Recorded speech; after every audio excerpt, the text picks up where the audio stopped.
கர்த்தருடைய பரிசுத்தமான நாமம் மகிமைப்படுவதாக. ஆசீர்வாதமான ஒரு நல்ல காலை வேளையிலே பாளையக்கோட்டை இந்திய தேவ சபையிலிருந்து காலை மன்னாவை உங்களுக்கு வழங்குவதில் மிகுந்த சந்தோஷம். கிருபையாய் கர்த்தர் கொடுத்த நாளுக்காக நன்றி பலிகளை செலுத்துவோம்.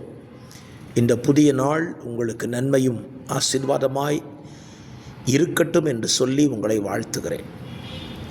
இந்த காலை தியானத்திற்கான அதிகாரம் 1 ராஜாக்கள் 7ஆம் அதிகாரம்.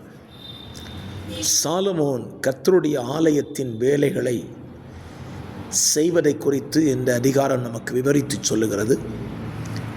51 வசனங்களை அடக்கியிருக்கிற இந்த அதிகாரத்தில் 51ஆம் வசனம் இப்படி சொல்லுகிறது: இவ்விதமாய் ராஜாவாகிய சாலமோன் கர்த்தருடைய ஆலயத்திற்காக செய்த வேலைகளெல்லாம் முடிந்தது.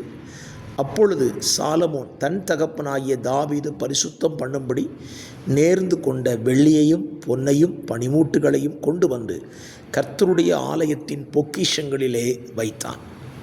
அழகான ஒரு வார்த்தை. தேவனுடைய ஆலயத்திற்கென்று தாவீது பரிசுத்தமாய் நேர்ந்து கொண்ட காரியத்தை சாலமோன் கொண்டு வந்து தேவாலயத்தில் வைக்கிறான். இன்றைக்கும் நம்முடைய வாழ்க்கையில் தேவனுக்கென்று நாம் நியமித்து கொண்டவைகளை, இது தேவனுக்கு உரியது, இது தேவனுடைய ஆலயத்திற்கு போகக்கூடியது என்று நாம் நியமித்து கொண்டவைகளை தேவனுடைய ஆலயத்திலே கொண்டு வந்து நாம் சேர்த்து விட வேண்டும். நம்முடைய இக்கட்டு வரும்பொழுதெல்லாம் நாம் சில பொருத்தனைகளை செய்வோம். இதை தேவனுடைய ஆலயத்துக்காக செய்கிறேன், தேவனுக்காக செய்கிறேன், தேவனுடைய ஆலயத்துக்கு கொடுக்கிறேன் என்றெல்லாம் நாம் பொருத்தனை செய்வோம். ஆனால் நம்முடைய காரியங்கள் முடிந்த பின்பாடு நாம் அதை மறந்து விடுவோம், அதை செய்ய தவறு செய்து விடுவோம்.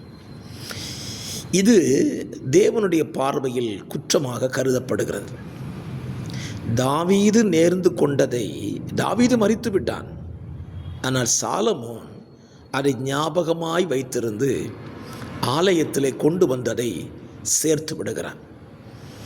ஆகவே இந்த காலவேளை என்னுடைய வார்த்தையை கேட்டுக்கொண்டிருக்கிற அருமையான கர்த்தருடைய பிள்ளைகளே, தேவன் நம்மிடத்தில் இதைத்தான் எதிர்பார்க்கிறார்.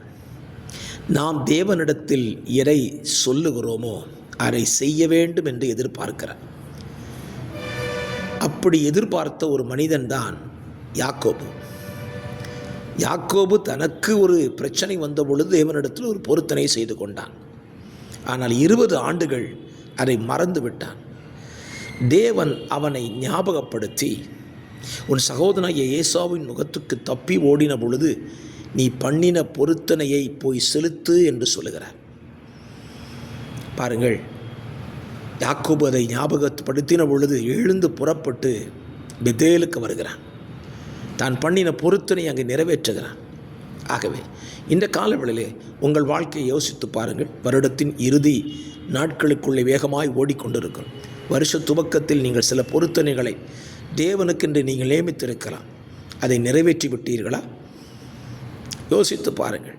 ஒருவேளை நீங்கள் நிறைவேற்றாமல் இருப்பீர்களானால் கர்த்தருடைய ஆலயத்தில் சேர வேண்டியதை கர்த்தருடைய ஆலயத்தில் கொண்டு போய் சேர்த்து விடுங்கள்.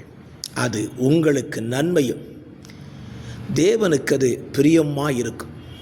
ஆகவே உங்களை நீங்கள் இந்த நாட்களிலே ஆராய்ந்து அலசி பார்க்கக்கூடிய ஒரு நல்ல தருணத்தை கர்த்தர் கொடுத்திருக்கிறார்.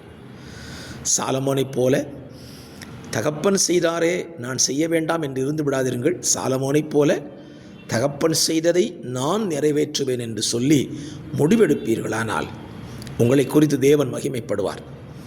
ஆகவே பலரும் இன்றைக்கு இந்த விஷயத்தில் தவறுகிறதை பார்க்க முடிகிறது. அதனால தான் ஆண்டவராக இயேசு சொன்னார், ராயனுடையதை ராயனுக்கும் தேவனுடையதை தேவனுக்கும் செலுத்துங்கள் என்று சொன்னார். நாம் ராயனுடையதெல்லாம் செலுத்தி விடுவோம்.